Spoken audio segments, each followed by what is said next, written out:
Oh man, just when the Oscars couldn't get any worse, they got the biggest publicity going on right now, but not for the right reasons, because damn did Chris Rock eat that slap from Will Smith. Gotta say, man, Chris Rock's got a chin. He's got a chin.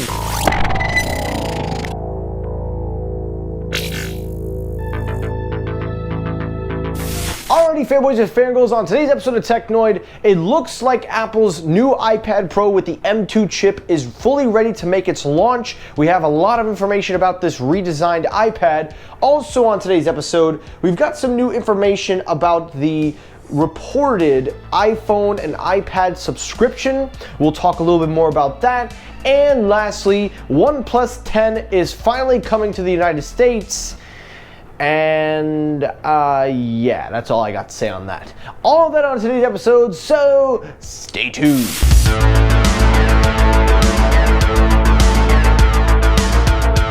So story number one, the main story, the iPad Pro 2022 model. Now, as you know, Apple is in the process of making a brand new iPad Pro. Now, the iPad Pro has had a, to say the least, very iffy kind of track record right now. And I say that because of one reason: the M1 chip. You see, ever since Apple put the M1 in the iPad Pro and now in the iPad Air, ever since Apple did that, there has been so much debate amongst the entire internet fandom of techies saying that the iPad will never be able to fully take advantage of the SoC, and that others are saying it'll take 5 to 10 years before it happens. And then of course you have the Apple fans that say, oh, we don't need to worry about that, it just works. Well, listen, I gotta tend to agree on some of that aspect with the whole SoC argument, because for a tablet that price range and also the power it's capable of, you can't help but ask, it should really be able to handle that. Well, it looks like Apple may not learn from this, or maybe they probably will by WWDC, because we have a brand new iPad Pro on the way, and this model is completely different and is something that I didn't actually think Apple would pull off. According to Mark Gurman, he claims that the new iPad Pro will be ready in time for the fall of this year. There's amongst most people saying that it will be in October, some saying September. I would have to bet my bang that it's October. But according to Gurman, he says that this is a speculation that the iPad Pro is going to focus on peak performance, which is something that it really needs. No, it needs a good way to handle the software. That's what I think it needs.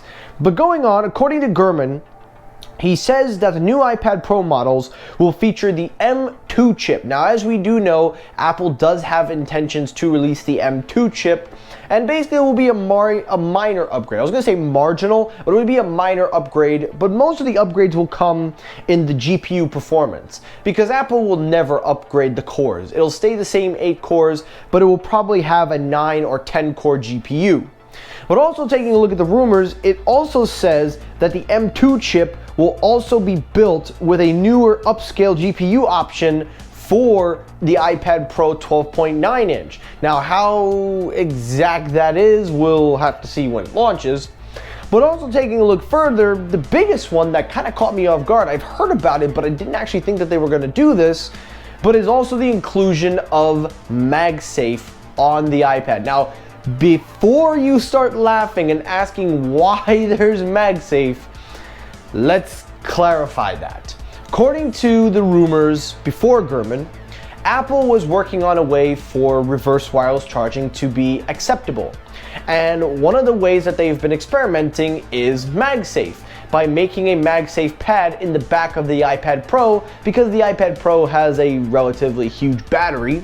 So by allowing for reverse wireless charging on a tablet, if you have an iPhone or AirPods or something, you can put it on the back of the iPad and it will reverse wireless charge using MagSafe. It will align with the coils and give you a nice 15-watt speed.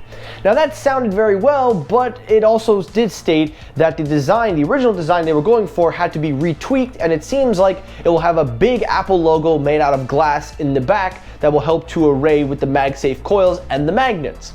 So that definitely makes a lot of sense, because for a moment, a lot of people were really gonna think that MagSafe, 15-watt MagSafe charging on an iPad Pro with USB-C, no. So I just wanted to clear that up. And then lastly, the launch of the date. Now, in the beginning, I said September and October. Gurman expects it to be around October, but some indicators are saying September. It will launch alongside the iPhone. We'll have to wait and see, because this is also going to correlate with the MacBook Air, the redesigned MacBook Air, which I will discuss in a later episode. But that's everything you need to know about the iPad Pro, the 2022 model. I'm a little bit shocked. I really am shocked, mostly because of the MagSafe implementation. I do think that it is useful for that particular product for wireless charging, reverse anyway. But everything else about it, I'm still limited, because we don't know exactly how Apple is going to handle the SoC.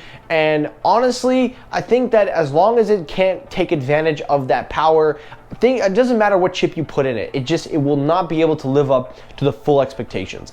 That's just my opinion. Alrighty, story number 2, let's talk about the iPhone and iPad subscription service. Now, Apple, as you know, have had a very good record when it comes to users upgrading their iPhone. But one of the biggest things now going around the internet is the possible introduction of a new iPhone plan. Now, according to the reports, it says here that Apple is allegedly trying to launch a subscription service for its iPhone and iPads and other hardware products. According to Bloomberg, the development could make Apple's device ownership similar to paying a monthly app fee, although the publication anonymous source that the project is still in development.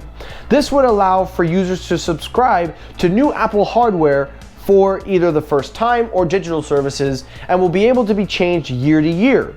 Now, we've seen things like this many times. We've seen it with T-Mobile, with their iPhone Forever idea. We've seen these in leasing agreements. When you lease out a phone, you could get the next phone, 0 down payment, just continue the lease payment. So essentially, this is Apple's version of that. But there has to be some kind of reason why Apple would do this. Well, there's one reason, and it makes total sense. A lot of people don't upgrade their iPhones every year. It's just a known fact that more and more consumers are holding on to their older devices for 2 years, 3 years. So Apple wants to figure out a way to not only get the money, but also figure out a way to sell more models in a small time frame. So having a subscription where you pay one flat fee and you keep getting a new phone every single year is actually not a bad idea. But to get a new phone every year, and I think the internet agrees, it makes absolutely no sense. But I can see this being a good idea if it's a 2-year thing where every 2 years you get a new phone, or if you want to get the phone every year, that's an option. But seeing Apple do this to the iPhones and the iPads and other hardwares, that doesn't really sit well with me. I could understand for the iPhone, but the iPad and other products, nah. But if they had something for like headphones, like AirPods, newer AirPods, then maybe that's something I would say, because you could change those every 3 years. But we'll see what happens. And last story, OnePlus 10 Pro. It is finally launching in America. It will have its global release. You can start making your pre-orders. And of course, the global launch is expected to launch around March 31st. Yeah, that's literally it. There's nothing else for me to say. I mean, what else did you want me to say? That OnePlus is gonna make any splash with this phone or anything like that? No. And that's it for today's episode of Techno. Now guys, really hope you enjoyed this episode. If you did, hit the like button. If you disliked the video, you can hit the dislike button. That helps circulate my views as well. As always, everyone, thank you so much for watching. I will see you all in the next episode. Have a great rest of your day, guys. Take care, stay safe, have a good day, and peace!